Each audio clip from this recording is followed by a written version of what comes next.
금요 치유예배, 금요 치유전도학교 예배에 오신 여러분들을 주님의 이름으로 환영합니다. 오늘 말씀 빌립보서 2장 5절에서 8절 말씀 함께 합독하도록 하겠습니다.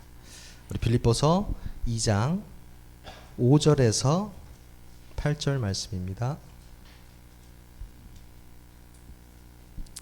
빌립보서 2장 5절에서 8절 말씀 우리 함께 합독하도록 하겠습니다. 시작. 너희 안에 이 마음을 품으라. 곧 그리스도 예수의 마음이니 그는 근본 하나님의 본체시나 하나님과 동등됨을 취할 것으로 여기지 아니하시고 오히려 자기를 비워 종의 형체를 가지사 사람들과 같이 되셨고 사람의 모양으로 나타나사 자기를 낮추시고 죽기까지 복종하셨으니 곧 십자가에 죽으심이라. 아멘. 오늘은요 우리 우울증 치유에 대해서 보도록 하겠습니다.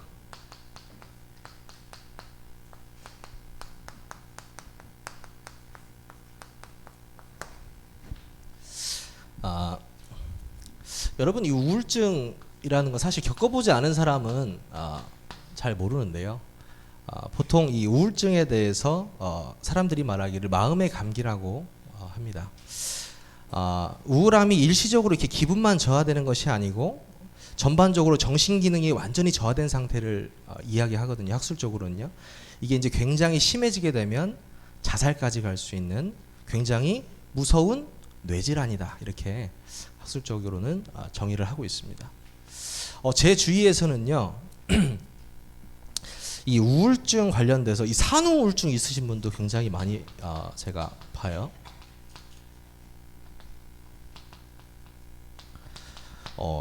이제 제가 뭐 결혼을 해보지 않아서 아직 또 이렇게 어머니들 이렇게 마음을 잘 모르지만 이 산후 우울증의 이제 산후의 85%가 이 산후 우울, 정확히는 산후 우울감에 이렇게 걸린다고 해요.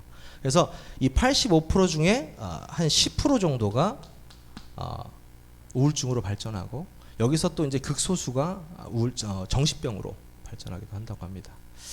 그 우울증에 대해서 여러분 이제 저희 주위에도 굉장히 많기 때문에 사실 이런 메시지를 이제 하는 건데요. 이 원인이 뭐냐? 도대체 이 우울증의 원인이 뭐냐? 이렇게 말했을 때 사람들은 이제 그 스트레스다. 또 어떤 사람은 불안감이다. 그리고 어떤 분은 또 이 호르몬의 변화 때문에 일어난다. 이렇게 말하고 있습니다. 그 호르몬의 변화에 대해서 제가 전에 이제 우리 다락방 안에서 우리 동경 대학을 나오신 우리 박상희 장로님 그때 제가 그때 말씀을 들을 때 이 호르몬에 대해서 이렇게 말씀을 하시는데요. 이런 표현을 하시더라고요.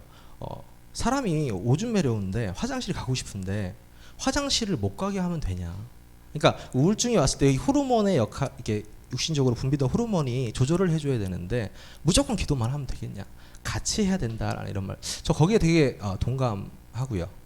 그리고 지금 실제로 제가 사역을 하는 친구들이 약을 먹으면서 같이 영적인 치유를 받고 있기 때문에 굉장히 중요한 부분이다 이렇게 말을 할 수 있겠습니다. 사람이 살다 보면 우울할 때가 있잖아요. 사실 뭐 사람인데 안 우울하겠습니까? 근데 이 우울이 계속 이 컨트롤이 안 되는 자체가 사실 우울증으로 가는 거거든요. 여러분은 언제 우울하세요? 시험에 떨어졌을 때, 아니면 뭐 남녀 입원했을 때, 사랑하는 사람을 보냈을 때, 어떤 분은 뭐 자기가 좋아하는 야구팀이 졌을 때도 우울하다고 이렇게 하더라고요. 그런 우울이 아니고요. 무엇인가요? 나에게 상실된 상태를 이야기합니다. 이 상실된 상태를 어떻게든 이제 한번 메꿔보려고 사람들이 뭐 전문의도 찾아가 보고 하는데 사실 그게 자기 마음대로 되지가 않거든요. 그 전문의를 찾아간다고 상실된 게 채워지지는 않습니다. 근데 세 가지 정도로 볼 수 있는데 첫 번째, 이 우울증이 어떤 상실에서 오냐? 육체적 상실에서 올 수 있다. 쉽게 말해서요. 예를 들어서 뭐 게임이라든지 알코올이라든지 뭐 병이라든지 뭐 예를 들어서요. 제가 예전에 그 군대를 제대하기 바로 직전에 친구가 이 그 무릎 십자인대가 파열이 돼가지고 병원에 이렇게 가게 됐어요. 근데 되게 밝은 친구인데 저한테 이렇게 문자가 오면요 하늘 사진을 이렇게 보내요. 구름. 진짜 밝은 친구인데 뭐야 이거. 그런데 저 구름과 같이 떠다니고 싶다. 뭐 이래요. 그래서 너 왜 그래? 했더니 이 하루 종일 병원에 누워 있으니까 우울감이 오는 거예요. 우울감이. 또 이 알코올 중독자들 보시면 알코올을 막 먹다가 교회 와서 좀 치유되기도 하고요. 좀 끊어지기도 하고 그런데 육체적으로 알코올을 끊으니까 우울감이 오기도 합니다. 왜 웃으세요? 그럴 수가 있다. 예. 이렇게 뭐 옆에서 누가 이렇게 알코올 드시나 보네요. 네, 이게 그런 경우가 있어요. 또 똑같죠. 요즘 아이들 스마트폰 하다가 스마트폰을 딱 뺏기면요. 그래 어떻게든 참아는 지는데 그 중독 상태에서 벗어나지 못해서 우울증으로 오기도 합니다. 그러니까 육체적인 어떤 상실로 인해서 올 수 있는 것들이라고 볼 수 있습니다. 그리고요 정신적인 부분이 상실돼서 올 수도 있다. 무슨 말이냐? 생각 속에 파고드는 어떠한 그 염려나 두려움이나 집착 이런 것들도 우울증 오기도 합니다. 예를 들어서 의부증이다. 그러면은 배우자가 그냥 돌아다니는데 혼자 엄청난 상상을 하죠. 그리고 우울증에 빠지기도 하고요. 그리고 사실 이 정신 관련해서는 어떤 큰 사건 같은 거 있잖아요. 큰 사건, 트라우마가 될 수 있는. 사실 제가 그 우울증 걸린 또 약을 먹는 친구들을 이렇게 만나면서 하나님한테 좀 감사한 부분은 제가 뭐 완전 그렇게 우울증 약을 먹진 않았지만 조그마한 경험이 있거든요. 사실 이 큰 사건에 대한. 제가 이제 그 유학을 갔을 때 이제 다운타운 시내에서 그 어떤 행사가 있어가지고요. 같이 갔다가 돌아오는 길에 제 친한 동생이 그 차 사고로 제 눈앞에서 죽는 걸 제가 보게 됐어요. 실제적으로. 그 전날까지만 해도 저랑 이렇게 체스를 같이 두던 친구인데 저는 사람이 죽는 걸 처음 목격했거든요. 이제 지금 생각하면 하나님께서 그 렘넌트 여정 속에서 하나님 불러가신 건데 저는 제 앞에서 그렇게 죽어가는 모습 병원도 따라가고 막 이렇게 하면서 사람이 딱 죽어버리니까 처음에 너무 멍하더라고요. 근데 그때까지는 괜찮았었거든요. 근데 이제 저희 학교에 이렇게 바닷가인데 노을이 싹 지기만 하면 저한테 뭐가 이게 물밀듯이 쫙 밀려오는 거예요. 뭔가 그 두려움, 죽음에 대한 공포 이런 것들이 막 밀려 들어오는 거예요. 그래서 제가 이거 뭐지? 이렇게 하다가 신기한 거 제가 이제 그 친구가 죽었던 무덤이 있어요. 그 무덤에 가가지고 무덤에서 이렇게 언덕이거든요. 언덕에서 이렇게 바닷가가 보여요. 그래서 이제 저녁만 학교 끝나면 가면은 그 무덤에 가가지고 앉아 있는 거예요. 그 바닷가를 보면서 그 우울한 노래 들으면서 그 같이 이렇게. 근데 그 다음부터요. 그 악몽을 막 꾸기 시작하고요. 제가 안 꾸던 악몽을. 제가 원래 꿈을 잘 안 꾸거든요. 진짜. 그 꿈을 막 꾸기 시작하고 그리고 그 다음부터 그 노을만 지게 되면은 그 우울한 감정이 막 밀려 들어오니까 혼자 이제 어디 이렇게 바닷가 옆에 가가지고 음악 듣고 꽤 오래 갔습니다. 그게. 제가 졸업을 하고요. 한국에 돌아온 다음에 1년이 안 돼서 다시 필리핀에 들어갔습니다. 근데 아마 부모님 모르셨을 거예요. 얘가 놀러 가려고 갔겠구나 이렇게 생각하셨는데 아니에요. 제가 그 학교에 가서 그 학교 뒤에 무덤에 찾아갔어요. 찾아가서 아직도 그 마음이 있는 거예요. 저한테.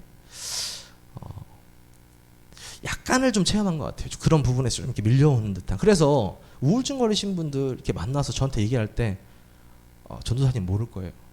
정말 죽고 싶은 이 마음을. 근데 나 조금 알아. 이렇게 이제 이렇게 얘기하기도 하고 좀 이해가 돼요. 이 사람한테는 진짜 암보다 더 무서운 병이거든요. 이 우울증이. 이 우울증 때문에 정말 죽을 수 있다고 생각한다고 하면 우리가 그 우울증 환자들을 그냥 아무렇게나 방치하거나 보낼 수 없습니다. 그래서 오는 뭡니까? 그래서 어떻게 오냐면 마음이 불안하고요. 마음이 불안하니까 어떻게 됩니까? 의식의 문제가 오죠. 근데 이제 이거는 육체적 정신적인 어떠한 그 상실이고요. 진짜 상실이 있습니다.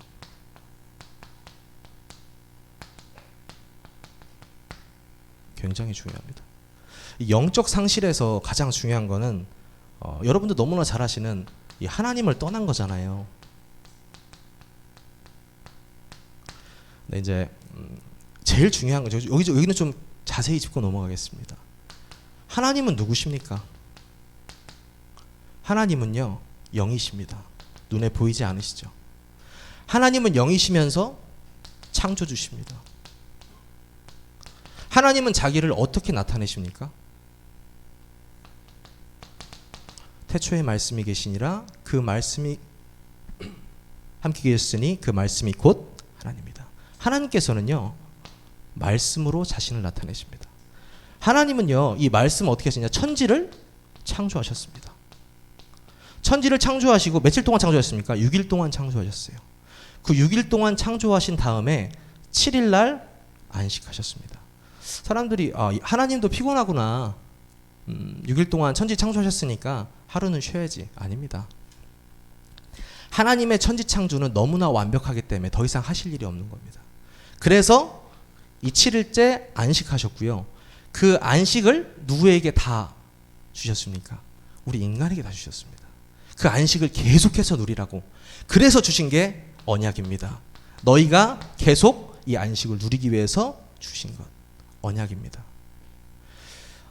사람들 오해를 해요. 왜 선악과를 왜 만들어서 우리가 죄를 짓게 했습니까? 아니요. 우리 이 안식 누리라고 주신 겁니다. 2장 17절에 너희가 먹는 날에는 정령 죽으리라 하는 말은 반대로 뭡니까? 반대로 뭐예요? 너희가 이 약속을 지킨다면 계속적으로 이 평안을 누릴 수 있다라는 겁니다. 근데요, 바보같이 이 언약만 깨지면은 우리가 죽는다는 걸 너무나 잘 아는 존재가 하나 있죠. 바로 이 존재입니다. 이 존재가 너무나 잘 알고 있어요. 그래서 어떻게 했습니까? 인간을 죽이기 위한 가장 좋은 방법은 하나님과 인간의 언약을 깨트리면 되겠구나. 그래서 이 창세기 3장으로부터 온 뭡니까? 상실입니다. 상실. 이 상실이 진짜 상실입니다. 이 상실에서부터 모든 상실이 오기 시작하고 인간의 모든 문제가 왔기 때문에 진짜 상실은 이 상실인 것입니다. 그렇다면은 이 상실을 어떻게 끝낼 수 있느냐? 근원 지우게 되겠습니다. 너무나 간단하죠. 인자가 온 것은 섬김을 받으려 함이 아니고 도리어 섬기려 하고 많은 사람의 무엇입니까? 대속물로 주려 함이라. 우리 청년들 중에 모르는 청년이 있을 것 같아서요. 이 대속물이라 하면요, 대신 죽어주는 존재를 의미합니다. 예수님이 오기 전 시대를요, 우리는 구약 시대라고 하잖아요. 그 구약 시대에는요, 예수님이 오시기 전이기 때문에 우리의 죄를 사하려면 제사를 지내 제사장 앞에 가야 됩니다. 그래서 나의 죄를 옮길 수 있는 어떠한 제물을 가지고 제사장 앞에 가서 포를 떠서 나의 죄를 제물로 옮기는 의식을 합니다. 근데 이제 저희는 할 필요가 없죠. 왜요? 영원한 대속물, 완벽한 대속물이신 예수 그리스도가 오셨기 때문입니다. 이 대속물 때문에 사실 저희는요, 끝난 거거든요. 이게 근원치유입니다. 사실 근원치유. 이분을 믿을 때 우리가 어떻게 됩니까? 영접하는 자, 곧 그 이름을 믿는 자들에게는 하나님의 자녀가 되는 권세를 주셨으니. 이 한 절이요, 사실 제가 평생 이렇게 묵상해도 완벽한 것 같아요. 너무나 완벽한 메시지인 것 같아요. 아까 말씀드렸던 그 말씀이 육신이 되어 오셨고, 그 육신이 되어 오셔서 그분을 믿기만 하면 하나님의 자녀가 되는 권세를 주셨다. 신분이 완전히 바뀌어버렸기 때문에 근원치유는 끝난 겁니다, 사실. 네. 요한복음 5장 24절이죠. 내가 진실로 진실로 너희에게 이르노니 내 말을 듣고 나 보내신 이를 믿는 자는 영생을 얻었고 심판에 이르지 아니하나니 어디서요? 사망에서 생명으로 옮겼느니라. 아멘. 사망에서 생명으로 옮겼느니라. 여러분이요, 하나님의 자녀가 맞다면 여러분은 택함 받은 자입니다. 그리고요, 하나님의 자녀가 맞다면 영원히 하나님과 함께할 사람입니다. 그 중간에 우리의 인생, 오늘 금요 예배가 있습니다. 오늘 금요 예배가. 그렇다면요, 이 인생에서 솔직히 좀 아프면 어떻습니까? 좀, 예. 전 그렇게 생각해요. 하나님은 이 완벽한 구원을 우리에게 주셨거든요. 저는 사실 이 구원, 이 완벽한 구원이 근원치유라고 생각합니다. 예. 왜냐하면 우리가 잠시 안개와 같은 이 인생에서 하늘에 우리가 영원한 것을 붙잡고 가야 되잖아요. 우리가 유한한 거 붙잡으면 되겠습니까? 우리 불신자처럼. 아니요. 영원한 하나님과 나와의 관계가 영원히 함께한다는 그 사실을 미리 천국을 땡겨서 쓰시기 바랍니다.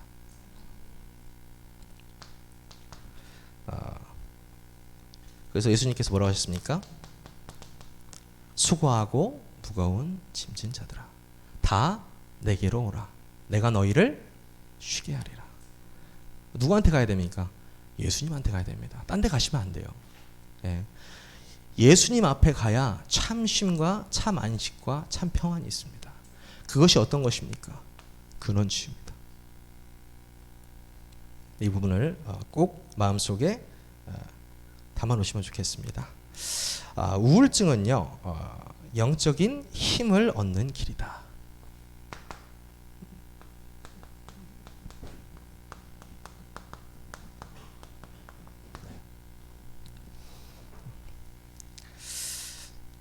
어떻게 우울증이 영적인 힘을 얻는 길이냐? 어떻게 하면 힘을 얻을 수 있느냐? 첫 번째, 말씀의 깊은 시간입니다.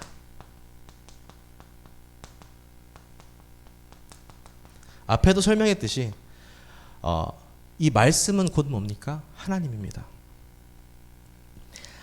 이 말씀을 우리가 계속 묵상한다? 우리가 곧 하나님을 묵상하는 거거든요. 그리고 그 말씀을 우리가 계속 말씀에 우리를 노출시킨다. 여러분이 드리고 있는 지금 이 공예배, 그리고 다락방, 말씀운동, 그리고 주일 예배, 아무것도 아닌 것 같지만 그 예배 속의 말씀을 통해서 여러분들이 그 삶 속에 살고 있는 거거든요. 어마어마한 겁니다. 어마어마한 겁니다. 우리가 예배적 존재라고 말하면서 예배를 소홀히 하는 사람들이 있어요. 저는요, 예전에 그 WRC에 갔을 때 그 찬양하는 목사님을 제가 같은 방에 이렇게 뵌 적이 있어요. 근데 사실 그때도 뭐 완전 신학생 초짜라서 제가 뭐 누구 목사님하고 뭐 대화 나누고 뭐 이런 애가 아닌데, 그래도 꽤 큰 교회 목사님이신데 같이 잠을 자게 됐는데 저한테 뜬금없이 이런 말씀을 하시더라고요. 백승아, 예 했더니 네 그 교회 안에서 진짜 어떤 중직자가 목사님을 돕는 사람인지 아냐? 이렇게 물어보더라고요. 뜬금없이 제가 목회를 하고 있는 것도 아니고, 근데 뭐 그런 분위기였으니까요. 근데 잘 모르겠네요. 자, 이렇게 말씀하시더라고요. 처음에 헌금을 무지하게 많이 하는 장로님이 계셨대요. 근데 그때 마음 한편이 막 뭔가 불안하시고 그랬대요. 근데 따로 한 장로님은 예배에 계속 참여하는데 헌금은 많이 못 하시는 분이에요. 근데 마음이 평안하시더래요. 그게 무슨 말이냐? 진짜 목회자를 돕는 중직자는 헌금을 많이 하는 중직자가 아니고 예배자다, 이렇게 말씀하시더라고요. 거기서 저희 조금 무슨 말인지 잘 몰랐어요. 아니, 헌금 많이 하면 장땡이지 무슨 목사님의 옆에서 가장 잘 돕는 중직자는 누구냐? 예배자다.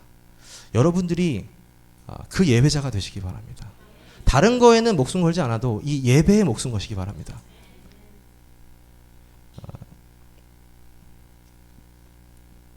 말씀이고요. 그 다음에 기도의 깊은 시간, 이렇게 나와 있는데요. 이 부분은 사실 좀 저희가 따로 기도에 대해서는 따로 시간을 가져서 좀 깊게 말씀을 나눠야 될 것 같습니다. 그래도 그냥 기도가 아닙니다, 여러분. 기도 무슨 기도입니까? 예수 그리스도의 이름으로 기도하는 겁니다.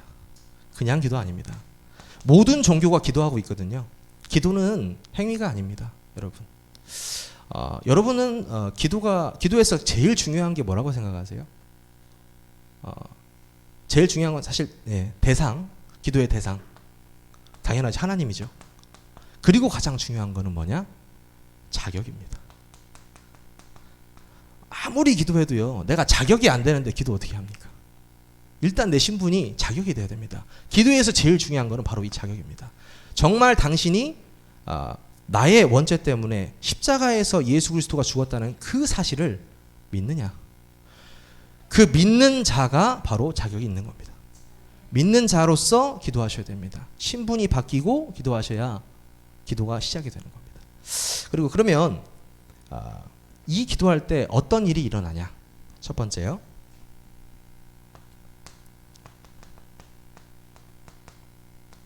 성령이 역사하십니다. 누가복음 11장 13절.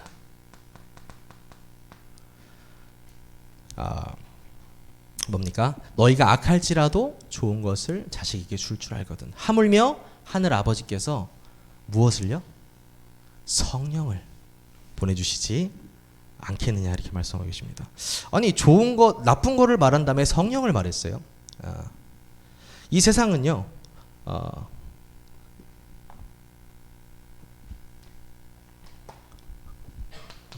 성령과 아니면 악령입니다. 하나님의 나라와 사단의 나라입니다. 그러면 이 하나님의 나라는 무엇입니까? 그리고 사단의 나라는 무엇입니까? 다 하나입니다. 통치자가 누구냐? 하나님이 통치하시는 나라가 하나님의 나라고요, 사단이 통치하는 나라가 사단의 나라입니다. 예수님께서는요, 이 하나님의 나라를 40일 동안이나 말씀하셨어요. 여러분, 하나님의 나라가 정확히 어떤 개념인지 모르신다면 우리 마태복음 12장 28절 지금 같이 한번 찾아보겠습니다. 마태복음 28장 죄송합니다. 마태복음 12장 28절 찾아보겠습니다. 마태복음 12장 28절입니다. 신약성경 마태복음 12장 28절입니다. 자, 시작. 그러나 내가 하나님의 성령을 힘입어 귀신을 쫓아내는 것이면 하나님의 나라가 이미 너희에게 임하였느니라. 아멘. 신기해요. 네. 귀신을 쫓아내는 것이면 하나님의 나라가 임했다. 무슨 말이냐? 결국엔 하나님의 나라가 임하는 곳에 사단의 나라는 없어진다는 겁니다. 이게 되게 간단한 겁니다. 하나님의 나라가 임하는 곳. 참, 그러면요, 이 하나님의 나라가, 근데 여러분들이 잘못 약간 좀 이렇게 영적인 세계관에 대해서 좀 중요한 부분이 있어요. 성령 vs 악령 그래가지고 막 성령과 악령이 싸운다. 여러분, 성령은 누구십니까? 하나님이십니다. 하나님은 창조주세요. 얘는 피조물입니다. 그것도 그냥 피조물도 아니에요. 타락한 피조물입니다. 어디 뭐 성령과 악령 아니에요. 우리 발 아래에 있습니다, 여러분. 우리가 그거를 인지하기만 하면 됩니다. 진짜 인지하셔야 됩니다. 사단과의 싸움에서 완전히 승리하시기 바랍니다. 자, 세 번째 어떤 일이 일어나냐? 실제 개인과 현장의 변화가 일어난다. 아까 흑암이 아까 말했죠? 흑암이 무너지고 실제 현장에 변화가 일어난다. 사도행전이죠. 사도행전 12장. 사도행전 12장 1절에서 10절. 이거는요, 이제 마가 다락방에서 다락방에 전도 운동이 막 확산이 되니까, 엄청나게 확산이 되니까 헤롯 왕이요, 야고보를 죽여버려요. 야고보를 죽여버리니까 누가 좋아합니까? 유태인이 뭐 신났죠. 야고보 죽였다. 그러니까 헤롯 왕이 어떻게? 야, 베드로도 잡으려고 딱 죽이려고 하는데 어떻게 합니까? 무교절이라 못 죽여요. 그래서 감옥에 가다 놨습니다. 그때 마가의 어머니 집이죠. 성경에 그렇게 나와 있습니다. 마가의 어머니 집, 마가라는 한 요한의 어머니 집. 그 요한의 집에서 기도합니다. 베드로를 위해서. 그날 밤에 천사가 나타나서요, 쇠사슬을 다 풀어주고요, 문을 열어서요, 베드로가 옥에서 나오게 됩니다. 성경에 보면 그 베드로가 옥에서 나와서 마가의 집에 딱 갔는데 거기 뭐 하고 있었습니까? 기도하고 있었습니다. 기도의 힘은요, 실제적으로 현장을 바꿔버립니다. 여러분이 이 기도의 힘을 체험하시기를 바라겠습니다. 그리고요, 마지막으로 만남의 축복. 사실 이게 굉장히 중요한 부분인데 나중에 저희가 한번 디테일하게 해야 되는 부분입니다. 이 만남의 축복, 당연하죠. 기도하는 사람한테는 만남의 축복 올 수밖에 없죠. 베드로와 요한이 기도하러 가다가 누굴 만났습니까? 성문 앞에 있는 안진뱅이를 만났습니다. 그 안진뱅이를 나사렛 그리스도의 이름으로 이렇게 세운 후에 그 안진뱅이가 뛰어 돌아다니면서 전도했습니다. 그냥 안진뱅이는 선 것 자체가 사실 기적이고 하나님 영광입니다. 그게. 바울은 어떻습니까? 바울은 기도하다가 누구를 만났습니까? 한 지역을 바꿔버렸던 루디아를 만났습니다. 여러분이 평소에 기도를 하고 어디를 가보세요. 하나님께서는 예비된 만남의 축복을 허락하실 겁니다. 내가 돈 많이 버는 사람 옆에 붙어갖고 축복받았다 이게 아니고요, 전도랑 연관된 만남을 허락하실 겁니다. 그게 하나님 입장에서는 가장 큰 만남의 축복이거든요. 여러분이 그 만남의 축복을 회복하시기를 바라겠습니다. 힘을 얻을 수 있는 깊은 시간. 네. 자리가.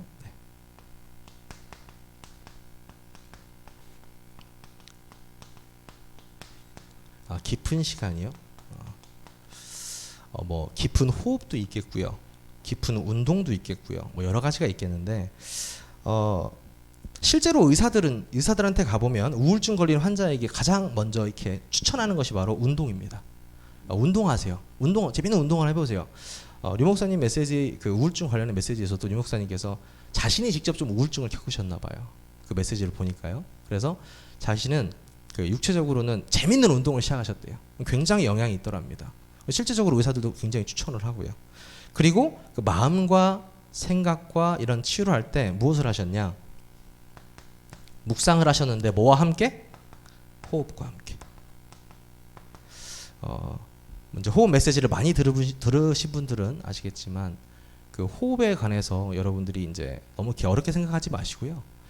바른 자세 딱 하시고 집에서 말씀 하나 딱 묵상하시면서 깊게 내리시고 최대한 깊게 마시시고, 깊게 마시신 후에 참으시고, 그 다음에 천천히 깊게 뿜어내시면서 하시고, 그게 좀 힘드시다 그러면 그냥 깊게 들이마시시고 깊게 뱉으시면서 말씀을 한번 묵상해 보십시오. 이때 정말 치유 일어나거든요. 호흡할 때 굉장히 중요합니다. 그리고요, 언제 또 우리가 영적인 힘이 생기냐? 우울증이 없어질 영적인 힘은 어떻게 생기는 것이냐?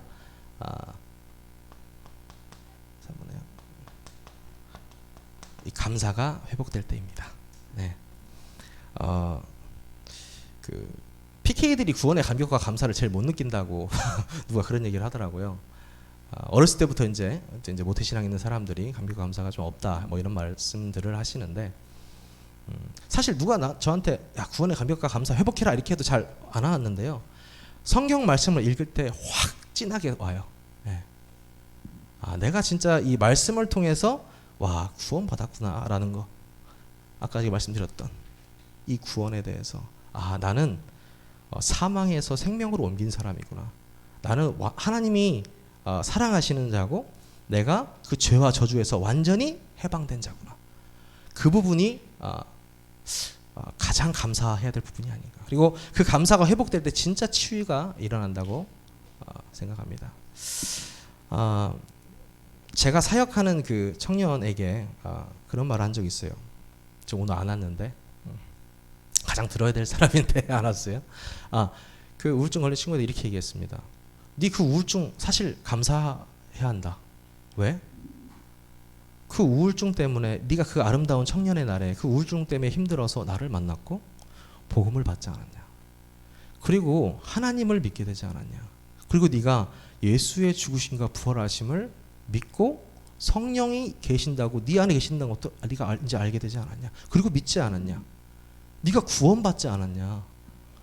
그러면 사실 그 우울증은 축복 아니겠습니까? 그 사람들이 그 죄를 통해서 그 어떤 그 질병을 통해서 하나님을 만난다는 것, 사실 그게 저는 완벽한 축복이고 하나님의 완벽한 계획이라고 생각합니다. 여러분들이 혹시 우울증 때문에 힘들어 하신다면 이 복음을 통해서 완전한 치유를 회복하시기 바라겠습니다. 오늘 결론은요. 결론은 오늘 본문 말씀입니다. 빌립보서 2장 5절에서 8절이죠.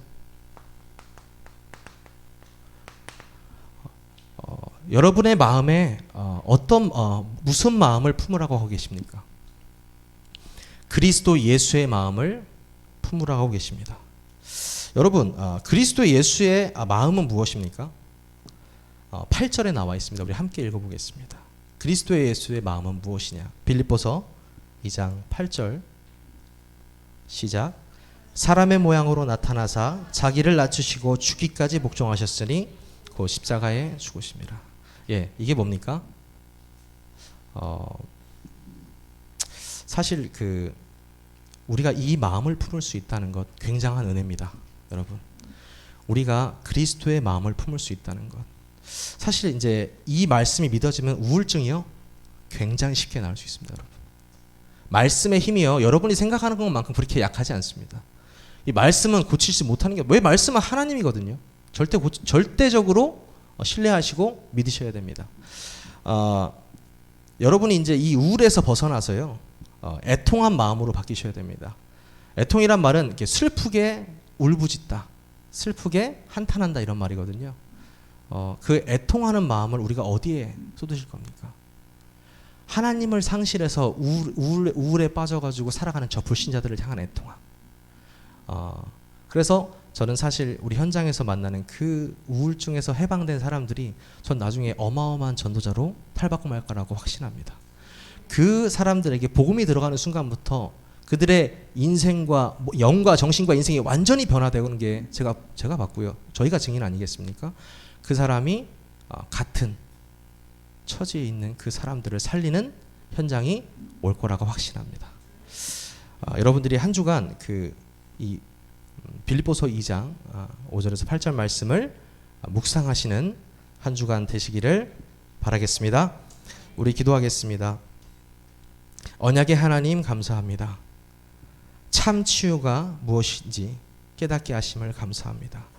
영세전에 우리를 택하셔서 영원까지 함께 하시겠다고 했던 그 약속의 구원을 우리가 믿고 누리는 한 주간 될 수 있도록 성령으로 역사하여 주시옵소서. 예수 그리스도의 이름으로 기도합니다. 아멘.